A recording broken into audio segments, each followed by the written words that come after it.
Bueno, muchas gracias, Diego. Buenas noches. ¿Cómo les va?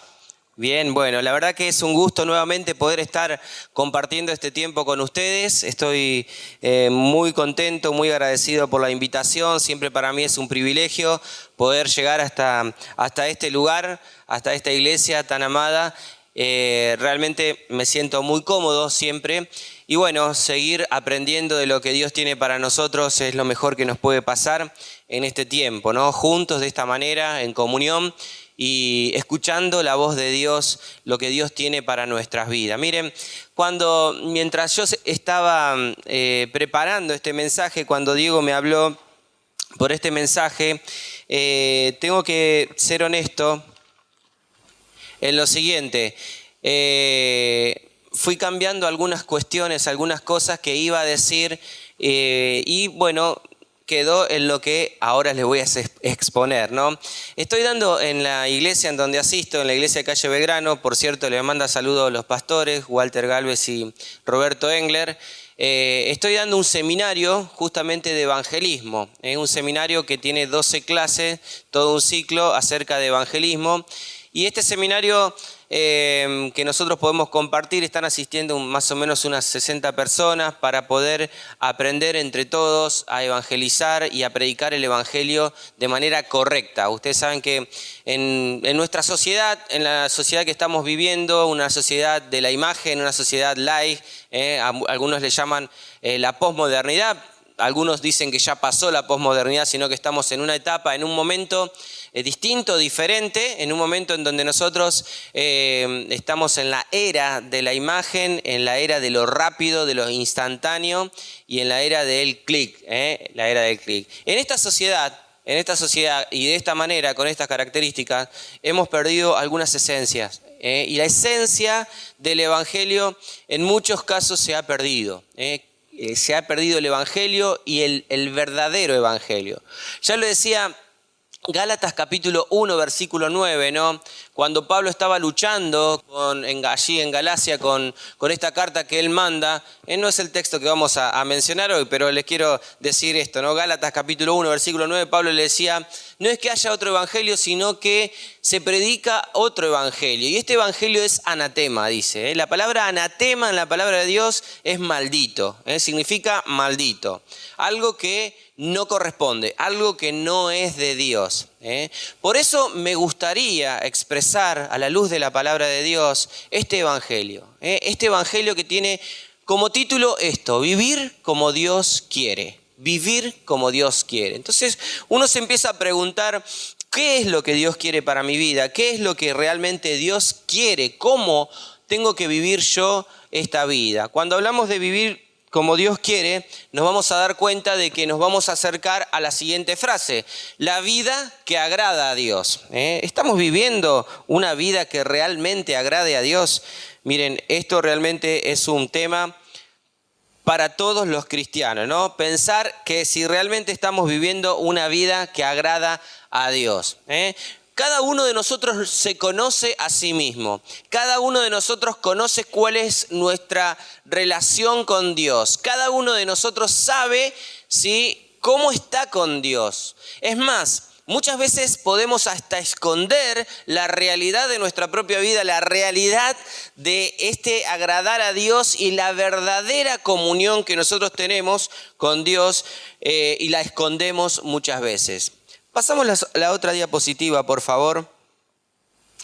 Miren, hay tres cosas que se confunden, ¿no? Lo que es la tradición, lo que es la religión y lo que es la relación, ¿sí? La tradición, nosotros sabemos que en la tradición, sobre todo aquellas personas que hemos nacido en un ambiente quizás religioso en cuanto a cuestiones que tienen que ver con nuestros antepasados, comenzamos a decir, yo hago tal o cual cosa por una tradición, porque mis padres ya lo hacían, por lo tanto yo lo sigo haciendo, hago de esta manera. Para mí esto es así porque me lo enseñó mi mamá, me lo enseñó mi papá, y ya nuestros abuelos lo hacían de esta manera, y por ahora yo no he escuchado ninguna otra forma de agradar a Dios más que por la tradición. Yo la única forma que puedo encontrar en vivir esta vida que agrada a Dios es a través de la tradición. Por lo tanto, yo estoy haciendo lo que me enseñaron a hacer mis padres, lo que me enseñaron a hacer mis abuelos o los que me enseñaron a hacer las personas que a mí me criaron. Yo hago esto porque es una tradición en mi familia. Ahora, usted también puede hacer cosas que tienen que ver con la religión, ¿sí? Una religión. Cuando nosotros nos dicen de qué religión sos, generalmente respondemos, somos cristianos, o somos cristianos evangélicos, o somos católicos, o somos judíos, o somos, no sé, la religión que sea. ¿Por qué? Porque hay preceptos humanos que nosotros los cumplimos al pie de la letra, ¿sí? Tratamos de cumplirlos al pie de la letra. Y esto es una religión. Venir a la iglesia es una religión. Orar es una religión. Leer la palabra de Dios es una religión. Pero no necesariamente, queridos hermanos y amigos, no necesariamente implica que la religión sea un acercamiento a la vida que Dios quiere que vivamos. De hecho, le puedo contar bastantes experiencias que he tenido con algunas personas que he charlado con respecto a este tema. Iba a la iglesia por religión. Y yo me siento que muchas veces en mi vida cristiana, yo me convertí a los 9 años, en mi vida cristiana hice muchas cosas por religión. Por religión, porque todos lo hacían, porque todos querían hacerlo, porque quedaba bien al ojo humano, quedaba bien a la persona, me podía mostrar ante aquellas personas que me estaban rodeando, sobre todo aquellos siervos que eran mis líderes y espirituales. Entonces era necesario que yo esté presente en la iglesia, que esté presente en el grupo, que ore, que lea la palabra de Dios. Incluso a veces hacía cosas solo, como por ejemplo orar o por ejemplo leer la Biblia, pero netamente por religión. Por religión. Hasta que comprendí, realmente le digo, hermanos, comprendí. Y el Señor me hizo entender, el Señor me lo reveló realmente, que mi vida con tradición y con religión no tiene nada que ver con agradar a Dios. No tiene nada que ver con agradar a Dios. Y entiéndase, no estoy diciendo que lo que hacían sus padres está todo mal. No estoy diciendo que lo que hacemos cuando oramos y cuando leemos la Biblia está mal, está todo mal. Venir a la iglesia está mal. No estoy diciendo eso. Estoy diciendo que si nosotros lo hacemos con un corazón de tradición o un corazón de religión, solamente nos estamos equivocando. No estamos teniendo la vida que Dios quiere. No estamos teniendo la vida que a Dios le agrada. Nuestra vida no tiene sentido, ¿sí?, cristianamente hablando, si queremos agradar a Dios, realizando cosas por tradición o cosas por religión. Si usted está hoy aquí, ¿sí?, y está simplemente porque el domingo es lindo, no tengo nada que hacer, está bueno, no tengo otra cosa interesante que realizar, y estoy en este lugar, solamente por eso, está equivocado, hermanos. Y no lo voy a decir yo, lo va a decir la palabra de Dios. La tradición y la religión no tienen nada que ver con la vida que Dios quiere, con lo que usted debe hacer para agradar a Dios. Pero sí, la relación. Yo creo que lo mejor, y la Biblia lo dice, que lo mejor que a nosotros nos puede pasar es tener una relación con Dios. Una relación genuina con Dios, en donde yo le hablo a Dios, en donde Dios me habla a mí, en donde yo le adoro a Dios, en donde puedo sentir la presencia de Dios, en donde puedo sentir la voz de Dios, en donde Dios está conmigo, en donde me siento seguro. Eso es lo que realmente agrada a Dios, la relación. Pero vamos a ver qué de la relación le agrada a Dios. Por favor, abran su Biblia en el libro de Job. Saben que el libro de Job es el primer libro escrito en la Biblia. Si bien nosotros tenemos el Pentateuco organizado de esta manera, Pentateuco, libros históricos, libros poéticos, libros proféticos, profetas mayores y menores, evangelios, el libro de Hechos de los Apóstoles, cartas paulinas, cartas apostólicas o personales, y el Apocalipsis, el primer libro que se ha escrito en la Biblia de los 66 libros es el libro de Job. Libro de Job es el primer libro. Job, capítulo 28, versículo 28, y en la próxima diapositiva está el texto del cual nos vamos a estar basando este mensaje, ¿no? Este mensaje que tiene que ver con la vida que a Dios agrada. Cómo vivir esta vida, cómo agradar a Dios, cómo vivir como Dios quiere, cómo hacer, ¿no? Job 28, 28, un texto que si usted lo aprende de memoria, sí, 28, 28, se va a acordar de dos importantes partes que tiene este texto y lo vamos a leer. Dice, he aquí, el temor del Señor es la sabiduría y el apartarse del mal, la inteligencia. He aquí, el temor de Jehová es la sabiduría, el temor del Señor es la sabiduría y el apartarse del mal, la inteligencia. Perfecto, si yo quiero tener una relación verdadera con Dios, si yo quiero tener una relación genuina con Dios, tengo que empezar con esto. Tengo que empezar por entender esta gran verdad. Que no está diciendo que usted tiene que venir a la iglesia todos los domingos, que no está diciendo que tiene que orar todos los días, que no está diciendo que tiene que leer la Biblia todos los días, que no está diciendo que tiene que vivir una vida de santidad, que no está diciendo que tiene que vivir una vida de comunión con los hermanos, pero sí lo está diciendo en el hecho mismo de que tengo que temer a Dios. Que si yo soy una persona y quiero ser una persona sabia y quiero ser una persona que agrade a Dios, debo en primer lugar, número uno, temer a Dios. Y la próxima diapositiva dice, temer a Dios es la sabiduría. Temer a Dios implica sabiduría. Miren, yo no sé de los que están aquí presentes quién tuvo la oportunidad de estudiar, quién tuvo la oportunidad de aprender a leer y a escribir. Aún en nuestros días hay personas que todavía no saben leer y escribir. Hay personas que no han tenido la posibilidad económica, no han tenido la posibilidad por distintas circunstancias de poder estudiar una carrera, de poder seguir en los estudios. Pero lo que yo hoy le estoy diciendo, que usted se va a transformar en una persona sabia, en una persona llena de sabiduría, cuando usted teme a Dios. Pero no lo estoy diciendo yo porque lo dice Juan Manuel Céspedes, sino porque lo dice la palabra de Dios. En el libro de Proverbios, capítulo 1, versículo 7, dice, el principio de la sabiduría es el temor de Dios. Si usted quiere ser sabio y si usted quiere agradar a Dios, si usted quiere que realmente su vida sea una vida que agrade genuinamente, verdaderamente a Dios, tiene que temer a Dios. Tiene que temer su nombre, tiene que temer su persona. La persona de Dios está compuesta por Dios Padre, aquel que tiene el control de todas las cosas, aquel que está por encima de todas las cosas, es el creador, el omnipotente, el omnisciente, el omnipresente. Hoy está aquí con nosotros porque Él donde quiera está. Usted tiene que tener temor de Dios Padre.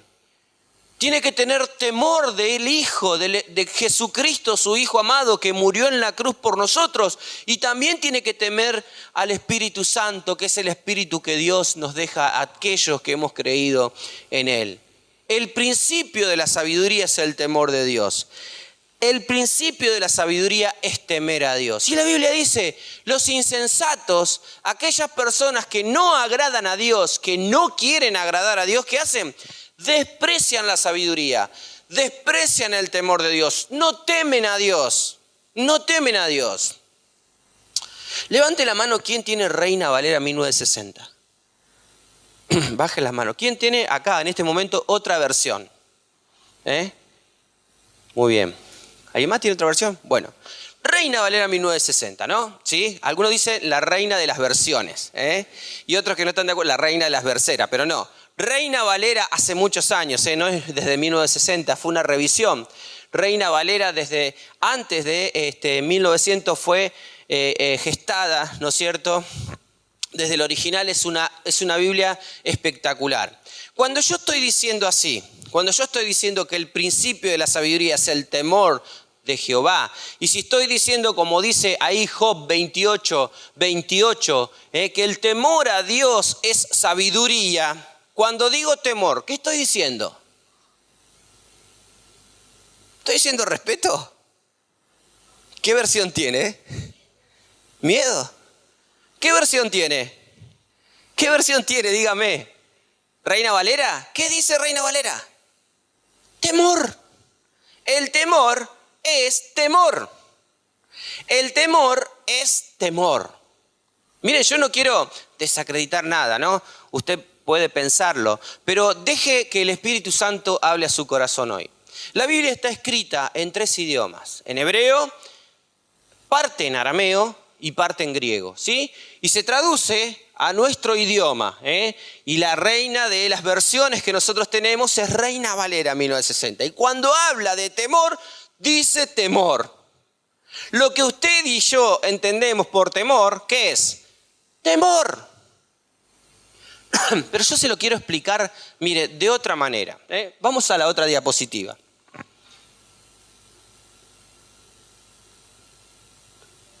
¿Alguien sabe quiénes son esos? Los saqué de un Facebook. No, de un estado de WhatsApp. No. ¿Saben quiénes son? Yo les quiero contar. Ese que está aquí se llama Ares. En la mitología griega, Ares, ¿quién era? ¿Saben quién era? El dios, ¿sí? Un dios. Los griegos eran paganos, eran idólatras y decían, bueno, que Ares era el dios del terror, era de la guerra, ¿sí? Y él, para ellos, Ares era el que le daba valentía y que producía terror a todos los otros pueblos, era el que les daba fuerza para la guerra. Y en su mitología, en su historia, en sus cuentos, se casó con la persona que está ahí al lado. ¿Saben quién es? Afrodita. ¿La diosa de qué? La diosa del amor para ellos, ¿no? La diosa del amor. Obviamente que no existen estas personas, ¿no? Simplemente es mitología. Y tuvieron un hijo, tanto el dios del terror, el que impartía miedo, con la diosa del amor, que era justamente eso, amor, tuvieron un hijo. ¿Saben cómo se llamó? Fobos. Fobos. ¿Saben cómo decían los griegos a la palabra temor? Fobos. Para ellos la palabra temor era fobos. ¿Por qué? Porque era la conjunción entre el terror y el amor. Si ellos tendrían que explicar hoy esta palabra que nosotros acabamos de mencionar, la cual dice Proverbios capítulo 1, versículo 7, hoy dirían, el fobos es el principio de la sabiduría. El temor es el principio de la sabiduría. El fobos es el principio de la sabiduría. ¿Qué significa eso? Que tanto el terror y el amor se conjugan en un solo sentimiento, que es ese temor. El terror y el amor se conjugan en un solo sentimiento, que es ese temor que a mí me lleva a querer estar cerca de Dios. Usted puede decir, ¿cómo puede ser que yo le pueda tener terror a Dios? ¿Cómo puede ser que le tenga terror a Dios? Si Dios es un Dios bueno, si Dios es un Dios amoroso, si Dios tiene misericordia, si Dios es un Dios de paz, si Dios es un Dios amable, ¿cuántos atributos podemos encontrar de Dios hermosos? Pero no se olvide, querido amigo, querido hermano, que Dios también es soberano, que Dios es justo, que Dios se aira con aquellos hijos de desobediencia, que Dios imparte justicia con aquellas personas que no le temen. No se olvide. Quiero que usted pueda entender, quiero que usted pueda dimensionar lo que es esta palabra temor. Quiero que usted pueda tener por lo menos una idea de lo que significa temer a Dios. Por lo menos llevarse ese concepto de decir, el temor de Dios es algo serio, es algo que no lo puedo pasar por alto, es algo que tiene que causar en mi vida decisiones firmes, concretas, valederas. Decisiones que me hagan acercar más y más a Dios. La otra diapositiva, por favor. Entonces, ¿por qué temer a Dios? ¿Por qué yo tengo que temer a Dios? ¿Por qué yo tengo que tener ese terror y ese amor a Dios? ¿Por qué pasaba a los hijos de Israel cuando estaban en el monte que Moisés subía y solamente podía subir Moisés al monte? Y cuando ellos miraban ese monte lleno de truenos, llenos de sonidos, de relámpagos, se quedaban paralizados ahí, por lo menos por un tiempo, hasta que después sí provocaban la idolatría, ¿no? Pero ¿por qué tenían ese temor? ¿Por qué Dios causa eso? Miren, hermanos, yo tengo que decir la verdad, tengo que decir la realidad y yo les quiero predicar la verdad en la palabra de Dios. Yo tengo temor de Dios porque tengo terror de Dios. Tengo terror que me abandone Dios a mí, a mi familia, a mis hijas. Tengo terror de que un segundito Dios me deje. Tengo terror de que en un instante Dios no me sustente. Que en un instante te quite la salud. Que en un instante. Tengo terror. Porque sé lo que significaría eso. Por supuesto que tengo amor por Dios. Y quiero que esté conmigo y le amo y le alabo y le adoro como hemos hecho con estas hermosas canciones. Miren, uno de los textos que podemos mencionar que vislumbra la palabra de Dios y que en realidad muestra este poder de Dios es el texto más conocido por todos nosotros, ¿no? Juan 3:16. Miren, yo tengo un amigo, se llama Gustavo Sánchez, de hecho le digo a los encargados pastores, es rosarino, ¿sí? Es un maestro de la palabra, ¿sí? Quieren un maestro, Gustavo Sánchez de Rosario, la iglesia de Parque Casas. Gustavo Sánchez me dice, Juan, mirá, hay algo que nosotros hacemos que no está bien. ¿Y qué es? Decir al texto lo que no quiere decir. O por lo menos hacer decir al texto parte de lo que quiere decir. Y eso se llama, y él le dice, violencia al texto. Violencia al texto. ¿Por qué? Porque es necesario que nosotros veamos el contexto. No solamente quién lo dijo, dónde lo dijo, a quién se lo dijo, sino leer en toda la palabra de Dios, leer en todo ese capítulo, leer lo que realmente está queriendo decir el Señor en todo el contexto. A las personas y todas las cosas que dijo. Hermanos, no podemos sacar solamente un texto para hacerle decir al texto algo que nosotros queremos que diga. Yo no voy a ahondar en esto, ¿sí? Pero hay para ahondar en esto, ¿no? Nosotros lo sabemos perfectamente y está escrito allá, ¿no? Porque de tal manera amó Dios al mundo que ha dado a su Hijo unigénito para que todo aquel que en Él cree, no se equivoque más y diga cree, tenga vida eterna. Pero el texto sigue, Recuerde que está Nicodemo, un maestro de la ley, un principal entre los judíos. Llega Jesús de noche y empiezan a hablar y le dice, Dios, tenés que nacer de nuevo. Y ahí Jesús le dice este texto que es hermoso, es universal. Está hablando de Dios, de ese amor tan grande a Dios. Pero fíjense lo que dice después. Porque no envió Dios a su Hijo al mundo para condenar al mundo, sino para que el mundo sea salvo por Él. Y por favor, preste muchísima atención en esto. El que en Él cree no es condenado. ¡Qué hermoso! El que en Él cree no es condenado. Pero el que no cree ya ha sido condenado, porque no ha creído en el nombre del unigénito Hijo de Dios. Y esta es la condenación, que la luz, Jesucristo, vino al mundo y los hombres amaron más las tinieblas que la luz, porque sus obras eran malas. Porque todo aquel que hace lo malo aborrece la luz, no viene a la luz, para que sus obras no sean reprendidas. Queridos hermanos, esto es la gran realidad. Si yo temo a Dios es porque es la única persona, el único ser que a mí me puede dar salvación o condenación.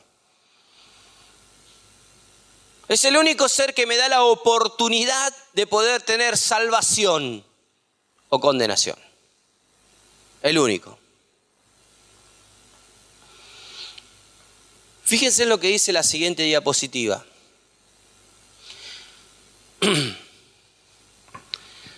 ¿Qué es la segunda parte, verdad? Hablábamos de que el temor de Dios es sabiduría, pero apartarse del mal es inteligencia, ¿no? Entonces pensamos, esa es una foto mía de hace unos años.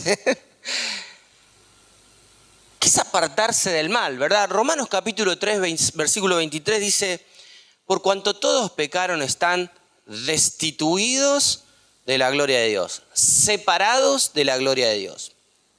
Hay algo que a nosotros nos ha separado de la gloria de Dios.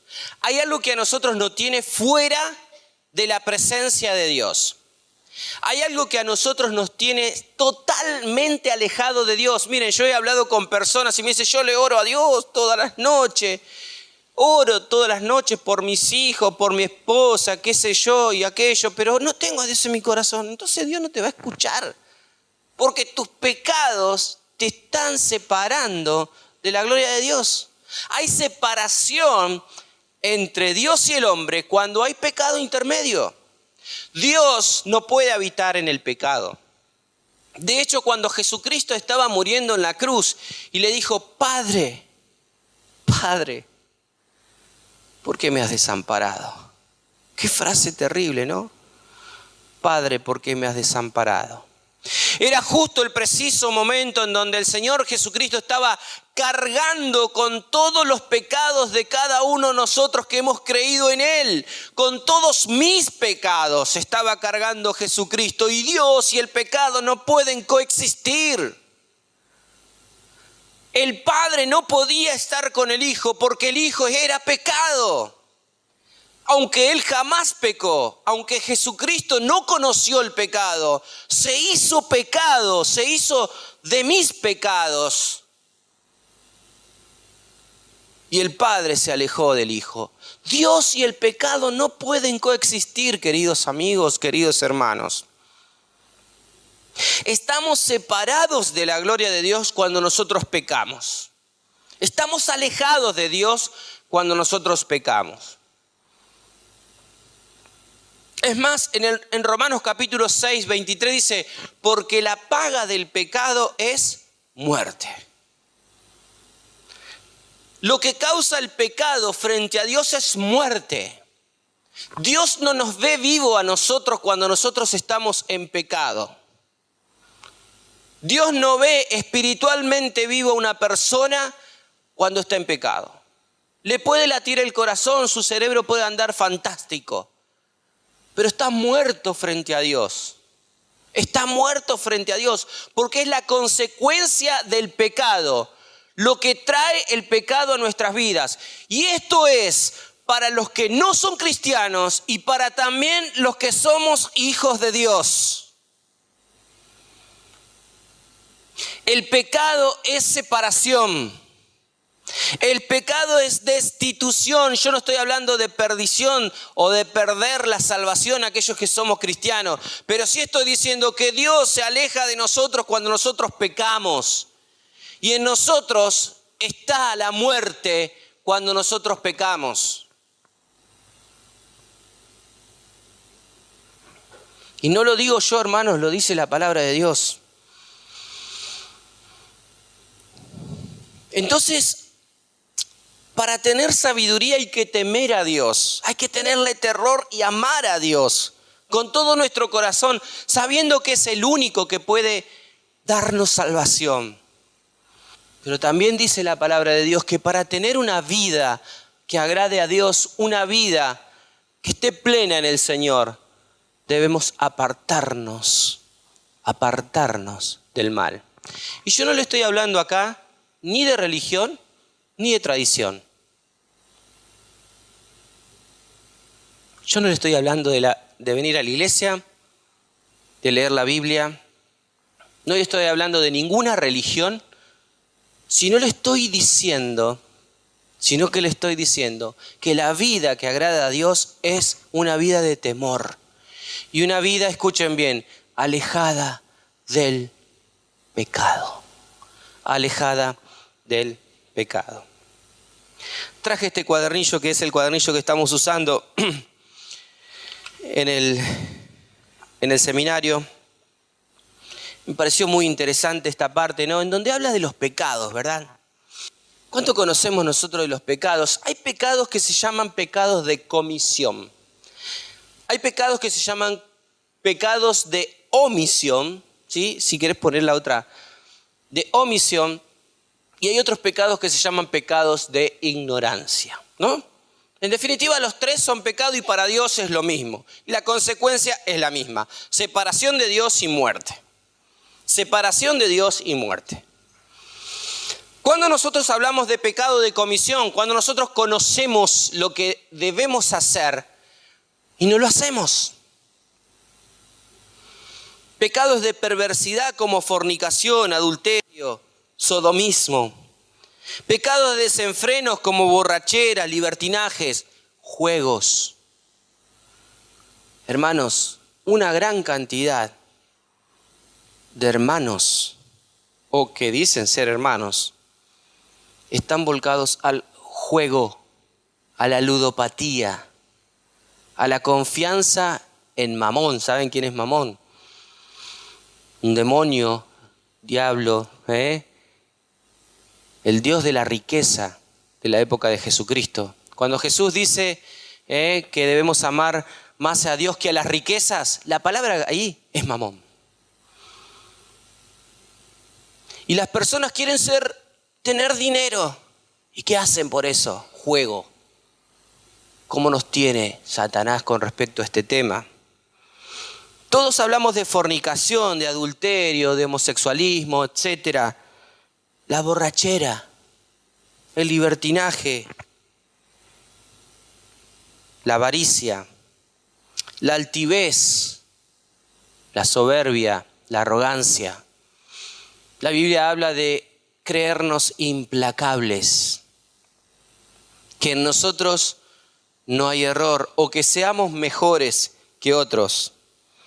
El odio, la envidia, las disensiones, las agresiones, el enojo, la ira, el homicidio, las insolencias, las maldiciones, las calumnias, el lenguaje obsceno, la mentira, el engaño, las estafas, todo lo que tiene que ver con los pecados religiosos como la idolatría, la brujería y artes mágicas.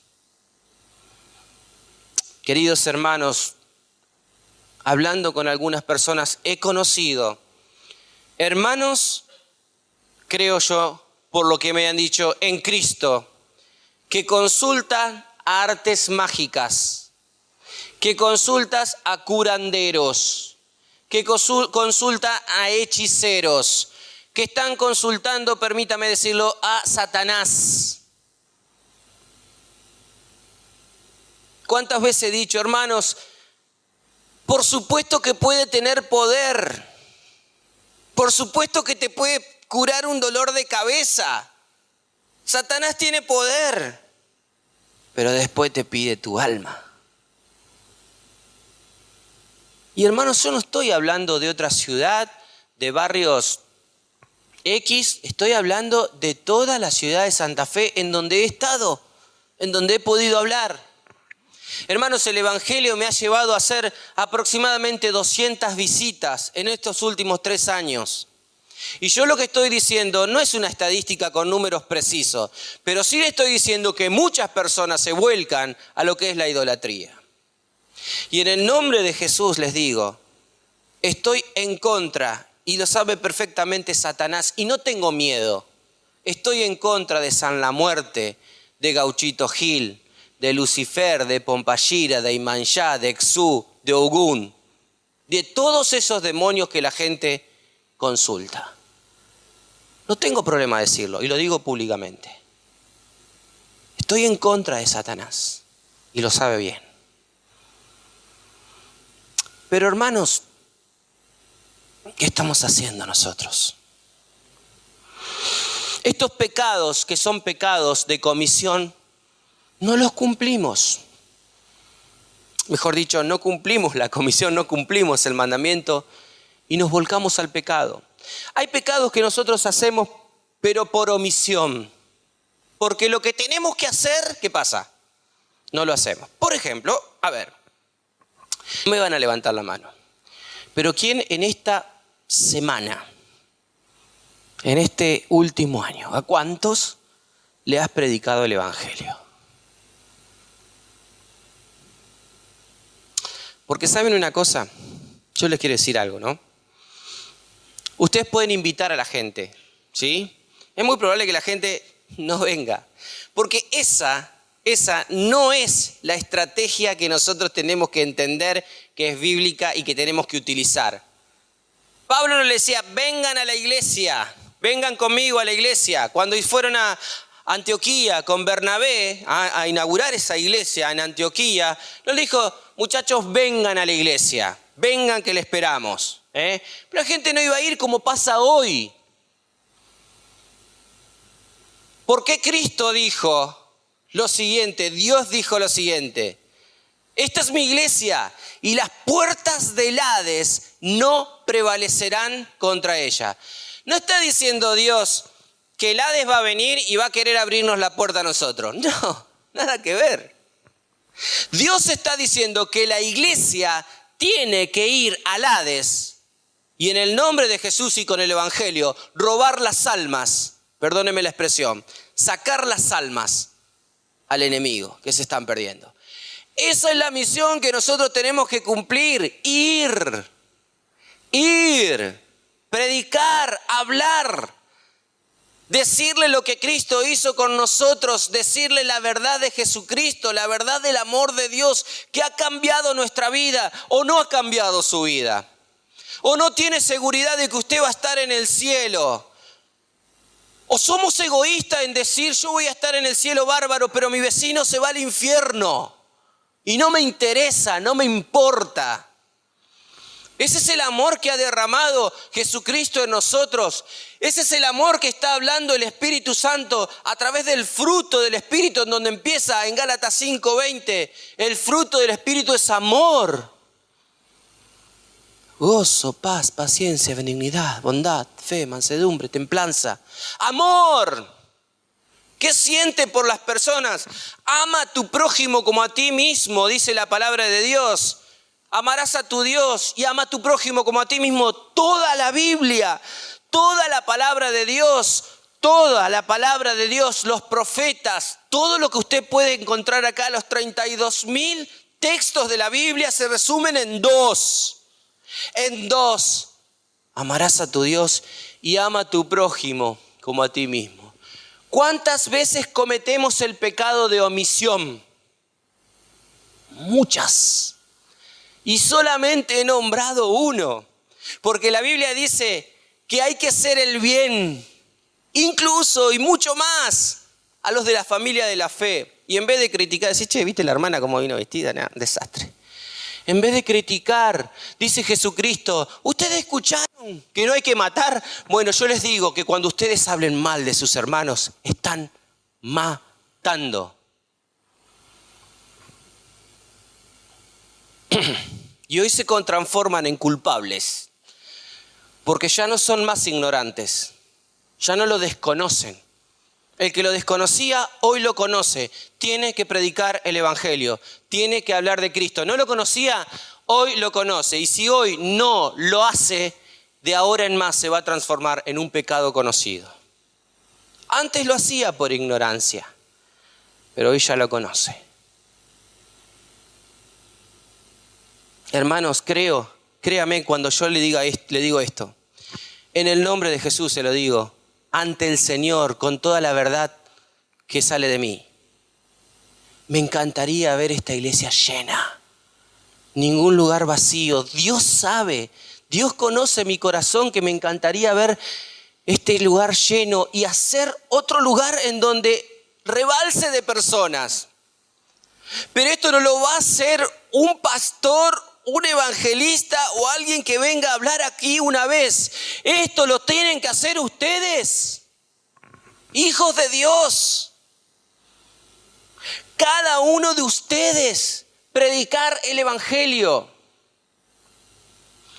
Si no se están transformando en pecadores y pecados de omisión, si no predican el evangelio, se llama pecado, porque Dios nos dejó una gran comisión: predicar el evangelio. Y permítame seguir, ¿no? Ya que estamos. Predicar el evangelio es predicarle la salvación, enseñándoles todas estas cosas y bautizándolos en el nombre del Padre, del Hijo y del Espíritu Santo. Es decir, que cuando yo tengo a mi vecino, no solamente lo tengo que predicar, tengo que traer a que venga a aprender la palabra de Dios.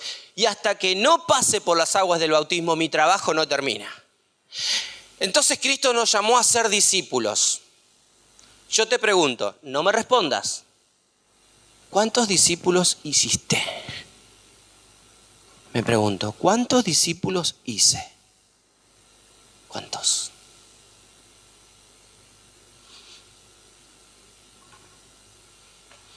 Puse eso para decir yo, ¿no? Yo. Hermanos, yo soy el más pecador de todos los que están aquí. Yo no los conozco a ustedes, pero conozco mi vida. Conozco que soy un pecador. ¿Y saben qué me enseñó el Señor? Que con la misma vara que yo mido, así voy a ser medido. Hermanos, en el nombre de Jesús le digo, yo no puedo juzgar a nadie de los que están aquí presentes, porque primero están mis pecados. Primero tengo que arreglar mis cosas con Dios. Yo soy el primero. Yo soy el primero. De todos los que están aquí, soy el más pecador.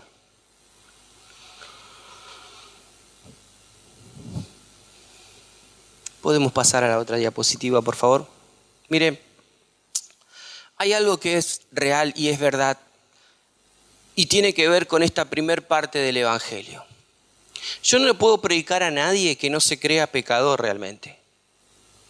Yo no puedo hablar con nadie que realmente no se crea pecador. Si todos los que estamos aquí presentes decimos, esto no es para mí, si todos los que estamos aquí presentes, o alguno de los que estamos aquí presentes dice, yo esto lo dejo de lado, estamos completamente en otra dimensión que no tiene nada que ver con el Evangelio. Para que nosotros podamos entender esta verdad del amor de Dios, para que nosotros podamos entender que debemos seguir un camino que agrade a Dios, para que entendamos que debemos temer a Dios y apartarnos del mal, es necesario ver nuestra vida y decir, yo soy un pecador, necesito de Dios.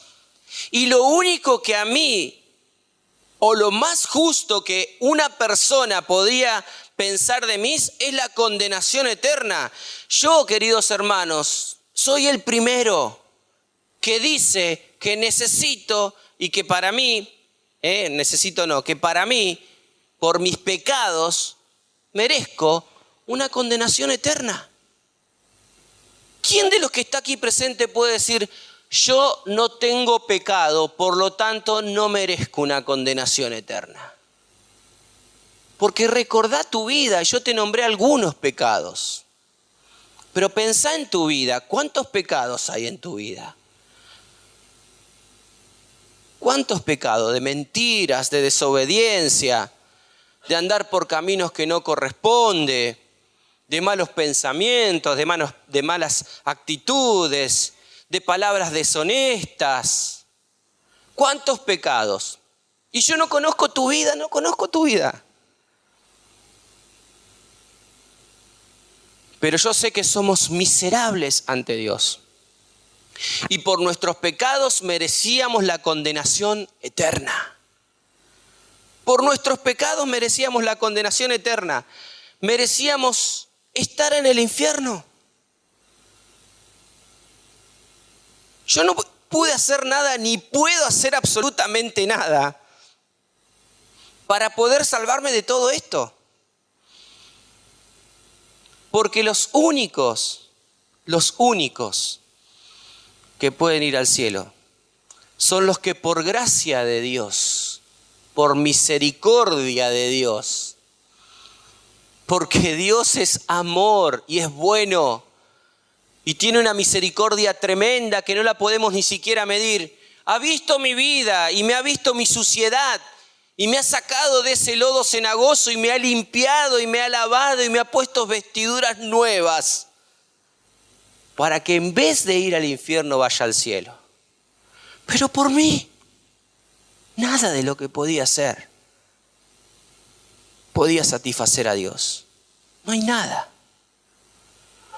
Apocalipsis 21:4 dice: enjugará Dios las lágrimas de todo aquello y ya no habrá más llanto, no habrá más muerte, las primeras cosas pasaron. Yo voy a ser su Dios y va a haber un lago de cristal hermoso, porque yo soy el alfa y la omega. Eso es el cielo. Y la única forma de acceder al cielo es entender que yo no puedo hacer nada. No puedo hacer nada. Simplemente tengo que entender que solamente la gracia de Dios, porque Dios quiere, me puede salvar. Porque si no, Apocalipsis 20, 14, 15, el Hades y la muerte fueron lanzados al lago de fuego, y esta es la muerte segunda. Y los que no estaban inscritos en el libro de la vida fueron lanzados a ese lago de fuego. Por favor, la otra diapositiva. Entonces, ¿cómo puedo hacer, no? Y ahí tenemos el muñequito agarrándose la cabeza. ¿Cómo puedo hacer? ¿Cómo puedo hacer para vivir una vida agradable a Dios? ¿Cómo puedo hacer para poder agradar y poder entrar al cielo y poder ser una persona a la cual Dios me inscriba en ese libro tan precioso que es el libro de la vida y pueda vivir una vida eterna? Miren, sigamos con los... No. Efesios capítulo 2, 8 y 9 dice: porque por gracia sois salvos por medio de la fe. ¿Y esto qué es? Y esto no es de vosotros, pues es don de Dios, solo por gracia, solo por regalo de Dios. Yo no puedo hacer absolutamente ninguna obra, ni de religiosidad, ni de tradición, que pueda acercarme a Dios. Yo no puedo decir que por venir a la iglesia, como muchos piensan, voy a ser salvo, porque no lo es. Yo no puedo decir que simplemente por una oración, como otros piensan, yo voy a ser salvo, porque hermanos, no se mienta, no es así. Usted hizo una oración, no tiene nada que ver con la salvación de Dios. La Biblia no dice haga una oración y ya está. No hay nada que podamos hacer, no hay ninguna obra que nosotros podamos hacer para alcanzar a Dios. Dice la palabra de Dios: ya que por las obras de la ley ningún ser humano será justificado delante de él, porque por medio de la ley es el conocimiento del pecado. No hay nada que podamos hacer nosotros para alcanzar a Dios. Nada. Entonces esto parece un mensaje de desilusión. Un mensaje en el cual no tiene respuesta si yo lo dejo ahí. Si yo estoy diciendo que para vivir la vida que a Dios le agrada, no hay nada para hacer. Nos vamos todos desilusionados. Pero hay alguien. Gracias. Hay alguien que hizo todo por mí. Hizo todo por mí.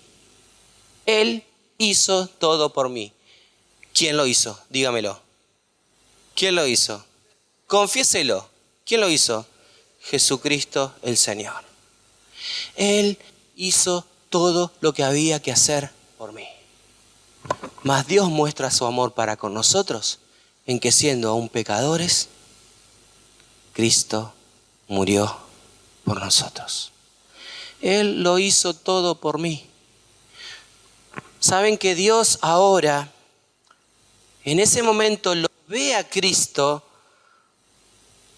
como si Él hubiese vivido mi vida de pecado, y Dios coloca el castigo y su ira sobre su propio Hijo, como si Él hubiese vivido mi vida. Pero cuando Cristo muere, me ve a mí, justificado por la fe, porque Cristo lo hizo todo, como si yo hubiese vivido la vida de Cristo. Qué tremendo esto, hermanos. Cuánta luz trae a nuestros corazones que la muerte de Cristo haya hecho esto. Dios muestra su amor para con nosotros en que siendo aún pecadores, Jesucristo murió por nosotros. Y quiero ir terminando, por favor, la otra diapositiva. Miren, hay una cruz vacía, hay una tumba vacía, hay una cruz vacía que está diciendo que ya no es más necesario hacer nada porque Cristo lo hizo todo para vivir una vida agradable a Dios. Pero también hay una tumba vacía porque dice la palabra de Dios que al tercer día Jesucristo resucitó. Dios lo levantó de los muertos. Estuvo 3 días en la muerte y uno se pone a pensar qué pasó con Cristo esos 3 días.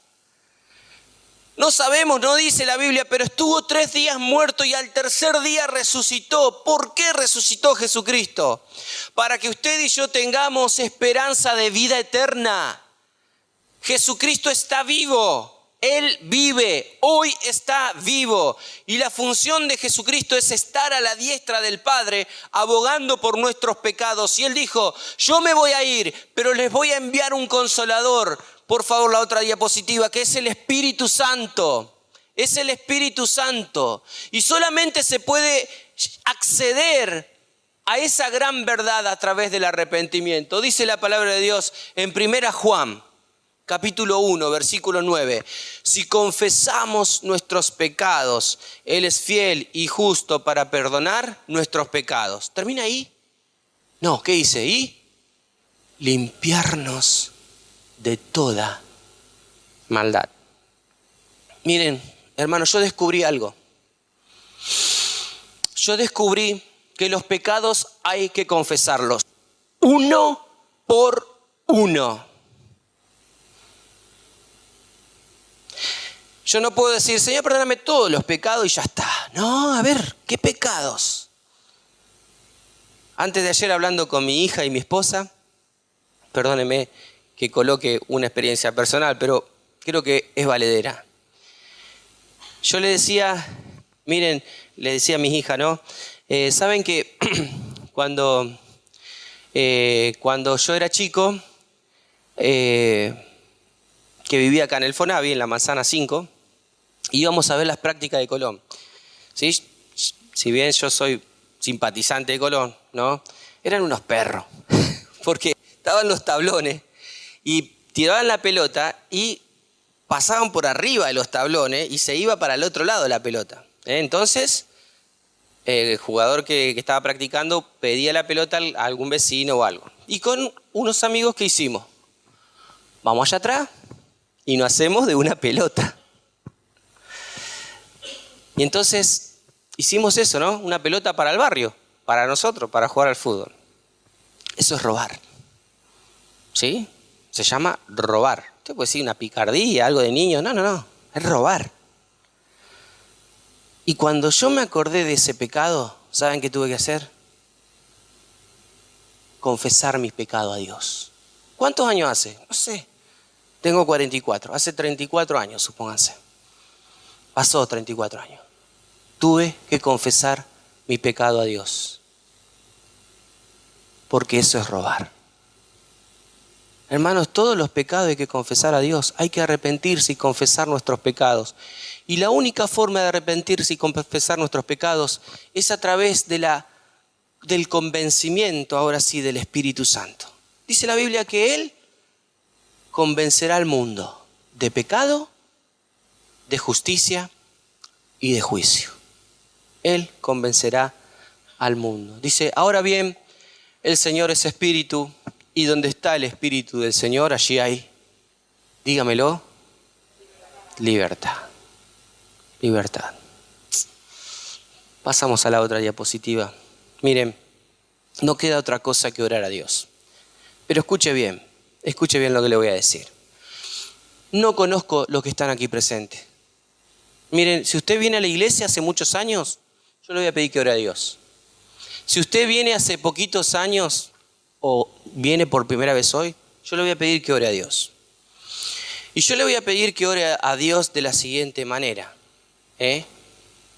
Entendiendo lo que acabamos de decir, que confiese sus pecados a Dios. Que tema de la presencia de Dios. Que se aparte hoy del mal.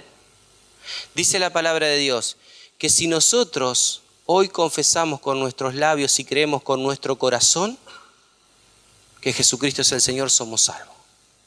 ¿Usted quiere ser salvo de la condenación eterna del infierno? ¿Usted quiere tener una vida que agrade a Dios? ¿Quiere comenzar de nuevo? ¿Quiere salir de la vida de pecado, de vicios, de cosas desagradables, de malos pensamientos, de malas acciones? ¿Y quiere que Dios transforme su vida? Yo no sé, sinceramente no sé cómo es su vida. Yo lo único que sé que Dios hoy me está diciendo que haga y predique de esta manera. Confiese sus pecados a Dios. Crea en el Señor Jesucristo y hoy recibirá la salvación de su alma, la salvación eterna para siempre. Miren, vamos a orar ahora, vamos a cerrar nuestros ojos. Yo quiero saber, mientras cerramos los ojos, ¿quién quiere hoy tener un acercamiento a Dios y vivir una vida distinta para Dios? ¿Hay alguien de los que estás presente que dice, yo hoy entendí este mensaje y quiero ser distinto? Quiero cambiar mi vida. ¿Quién lo quiere hacer? Levante su mano. Dios le bendiga, Dios le bendiga. ¿Alguien más? Levante su mano. ¿Alguien más quiere decir, yo quiero tener una vida distinta, diferente? Quiero que Dios empiece a actuar en mi corazón. ¿Quién más? Levante su mano. Mire, no le vamos a pedir nada, dinero, nada de eso, Solo queremos orar por usted. ¿Quién más?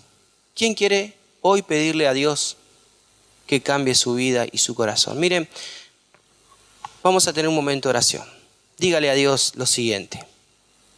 Señor, reconozco que soy pecador, pecadora. Dígaselo con sus palabras. Me arrepiento de mis pecados. Creo en Jesús. Tiene que confesarlo con sus labios, Dígale, creo en Jesús, que se escuche. Creo en Jesús. Toma mi corazón. Hazme una nueva persona. Perdóname los pecados, Señor. Entra en mi vida. Te lo pido. En el nombre del Señor Jesús. Amén.